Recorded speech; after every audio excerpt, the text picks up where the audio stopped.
New ইয়র্কের কুইন্সে ছোট বোনের জন্য কেক নিয়ে ঘরে ফেরা হলো না নিশাতের। কুইন্সের উডসাইডে রুজভেল্ট অ্যাভিনিউ আর ৬২ স্ট্রিটের মোড়ে একটি কেক হাতে ক্রসওয়াক দিয়ে রাস্তা পার হচ্ছিলেন ১৯ বছরের নিশাত জান্নাত। কাজ শেষে সবে ট্রেন থেকে নেমেছেন, বাড়ি ফিরছেন ছোট বোনের জন্য কেক হাতে নিয়ে।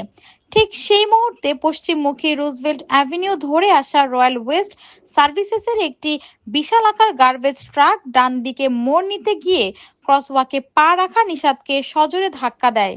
ঘটনাস্থলেই ইএমএস কর্মীরা তাকে মৃত ঘোষণা করেন।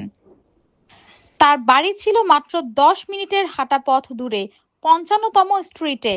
সেই রাতে বড় বোন নওশিন জান্নাত বাড়িতে ছোট বোনের অপেক্ষায় বসেছিলেন। রাত প্রায় ২টোয় নওশিন নিশাতের মোবাইলের লোকেশন ট্র্যাক করে ছুটে গেলেন সেই মোড়ে।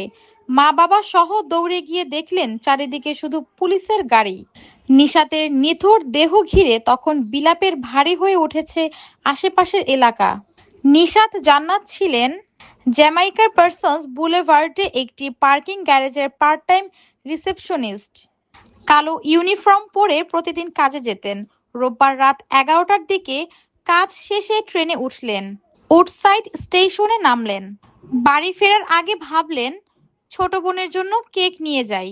সেই ভাবনাটুকুই তার শেষ ভাবনা হয়ে গেল।